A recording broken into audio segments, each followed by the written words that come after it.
આજે આપણે બનાવશું વધેલા ભાતમાંથી વઘારેલી ખીચડી. આ છે આપણે બપોરના ભાત છે, બપોરના મગ છે. બપોરે મગ ભાત બનાવ્યા હતા એટલે એટલા વધ્યા છે, એટલે રાત્રે છોકરાઓ ખાય નહીં એટલે આપણે એની બનાવશું ખીચડી. આ છે ભાત ને આ છે મગ ને આ છે બટેટું એક નાનું સુધારી નાખ્યું, નાની ડુંગળી છે, ટમેટું છે, મકાઈ છે અને વટાણા છે. આપણે બનાવશું ખીચડી. હવે આપણે મૂકીશું કુકરમાં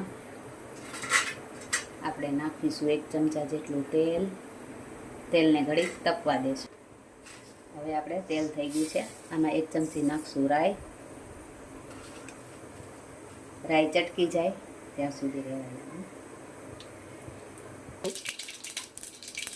રાઈ નાખી પછી આપણે નાખશું આમાં આખું જીરું, પછી આમાં 1 ચમચી જેટલી નાખશું હિંગ, પછી નાખશું આપણે મીઠો લીમડો, પછી આપણે આમાં નાખશું ડુંગળી,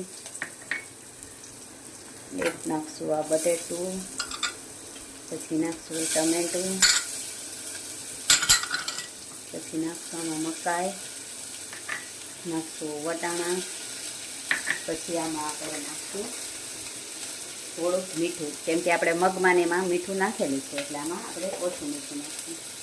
પછી આપણે નાખીશું આમાં 1 ચમચી મરચું, કેમ કે મરચું આપણે મગમાં પણ મરચું વધી જશે. 1 ચમચી નાખશું આપણે ધાણાજી, પછી આપણે 1 ચમચી અડધી ચમચી હળદર. પછી આ બધાને આપણે થોડીક વાર સાતળી લઈશું.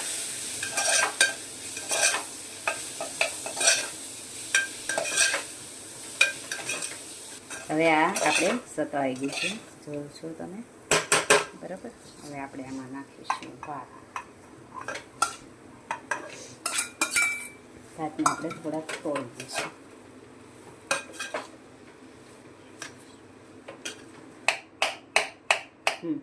હવે આપણે આ થોડું રહી ગયું છે, એ વાંધો નહીં આવે, આપણે જ્યાંમાં નાખશું પાણી એટલે બધું થઈ જશે બરાબર. હવે આ નાખશું આપણે આમાં મગ પણ નાખી દઈએ, હલાવી નાખીએ. હવે આને આપણે બધું સરખું કરી નાખીશું. હવે આપણે આમાં નાખશું થોડુંક પાણી, જે પાણી પડશે ખીચડીની થોડુંક ઉપર આવે એટલું બરાબર. જે આપણે ભાતના ક્યાંક રહી ગયા હોય ગાંઠા તે પણ તૂટી જશે, અને જે વેજીટેબલ આપણે નાખ્યા છે એ પણ ચડી લેશે. બાકી આપણે ભાતને મગ તો થઈ ગયેલા જ છે. હવે આપણે આમાં 2 વિસલ વગાડી દઈશું.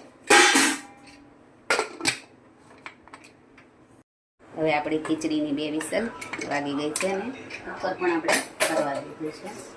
આપણે તમે જોઈ શકો છો ખીચડી બનીને તૈયાર છે. હવે આને આપણે પ્લેટમાં કાઢી નાખીશું.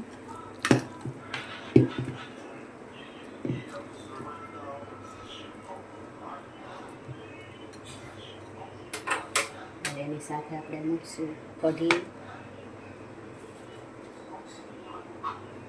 ભૂંગળા, આ છે ચમચી. જો આ છે આપણી વઘારેલી ખીચડી, કઢી ને ભૂંગળા. કોઈ આમાં કહી ન શકે. આપણે વધેલા ભાત અને મગની ખીચડી બનાવી છે, તે છે વઘારેલી. કોઈ પણ કહી ન શકે. આપણે બાળકોને પણ ખવડાવશું, બાળકોને પણ ખબર નહીં પડે.